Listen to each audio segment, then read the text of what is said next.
Manfaatkan usiamu, apalagi usia mudamu. Masih bisa banyak belajar, masih banyak kesempatan menghafal Quran, banyak beribadah tahajud. Abdullah bin Umar radhiyallahu an ketika minta nasihat dari Rasulullah SAW, Rasulullah SAW menjawab, "Ni'mal abdu salih idza kana yaqumul lail."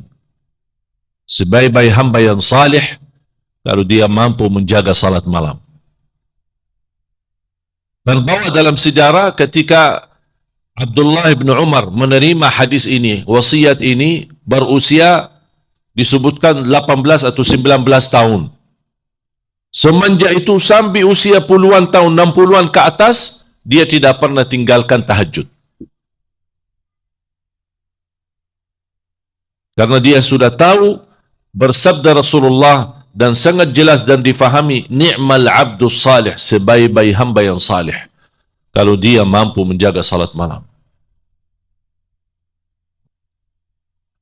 Afdalus salati ba'dal faridah salatul lail.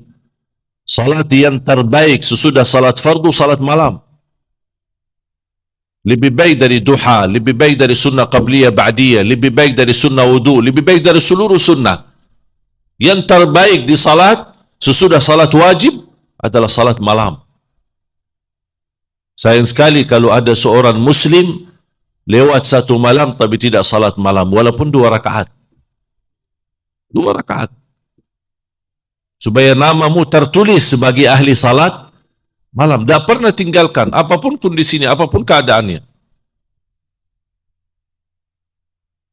Berarti orang mukmin memfikirkan hari kemarin, memohon kebaikannya diterima. Dan kemudian kesalahannya, dosanya, kekurangannya diampuni Allah Subhanahu wa taala. Dan ini menjadi pelajaran. Apa yang dia belum berkesempatan di hari kemarin, dia manfaatkan di hari ini karena masih punya umur. Aku kemarin mau menghafal setengah juz misal, 2 lembar atau 3 lembar. Ternyata gagal. Berarti saya hari ini harus maksimalkan. Kenapa? Karena bagi orang mukmin belum tentu ada besok. Bagi orang mukmin belum tentu ada besok. Jangan didatangi syaitan masih memberikan harapan. Apaan nih buru-buru? Dia masih muda.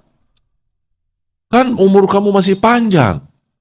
Apaan buru-buru? Sabarlah, nanti aja. Besok kan masih bisa. Itu bahasa syaitan. Tapi bagi orang mukmin besok tidak ada. Karena belum tentu hidup.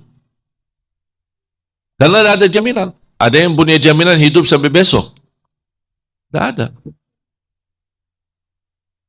Saya setiap malam ketika tidur di samping istri, saya sampaikan permohonan maaf. Sampai dia nangis. Kenapa? Ya belum tentu ketemu besok. Ya minta maaf aja duluan sebelum mati. Bisa ya besok bangun pagi, melek mata malah di hadapan saya mungkar nakir. Bisa jadi. Karena kita sendiri baca Bismillahirrahmanirrahim amutu, dengan mengucapkan Bismillah saya mati. Paham tak artinya? Doa tidur. Apa doa tidur?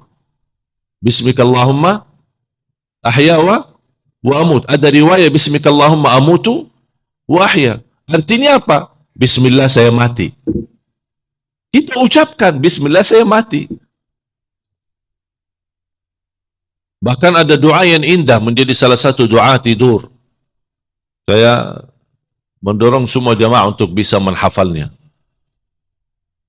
Bismika Rabbi wada'tu jambi wa bika arfa'hu fa in amsakta nafsi farhamha wa in arsaltaha fahfadha bima tahfadh bihi ibadaka as-salihin. Ini doa kesukaan saya. Saya masih ingat semenjak masih baru masuk sekolah kelas 1 SD, saya hafal doa ini. Sampai sekarang alhamdulillah saya tidak pernah tinggalkan. Salah satu doa tidur. Selain ayat Al-Kursi, Subhanallah 33, Alhamdulillah 33, Allahu Akbar 34 menjadi jumlahnya 100.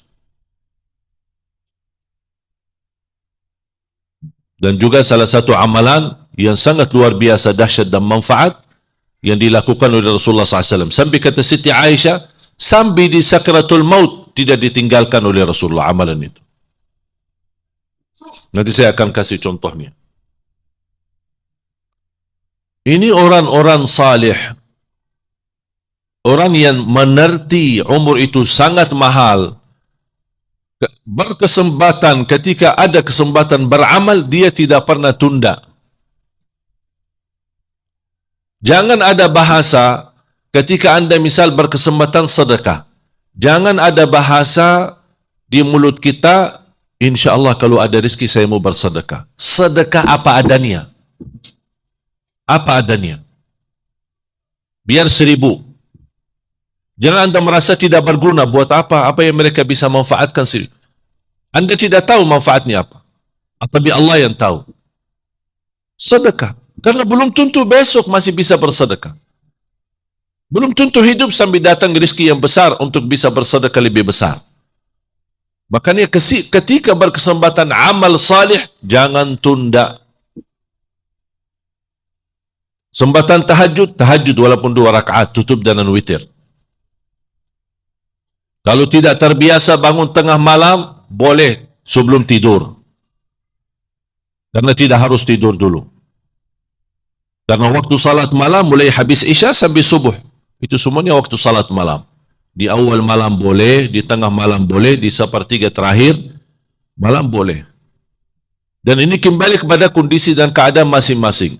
Yang biasa tidur, bangun tengah malam, itu lebih baik. Tapi kalau anda merasa kekhawatiran, sudah jam 12, sudah jam 1, kalau saya tidur sekarang belum tentu bangun. Syukur-syukur kalau bangun subuh. Daripada sia-sia, manfaatkan malam itu dan salat walaupun 2 rakaat. Kemudian baru tidur. Kalau bangun masih ada waktu, silahkan salat tahajud lagi.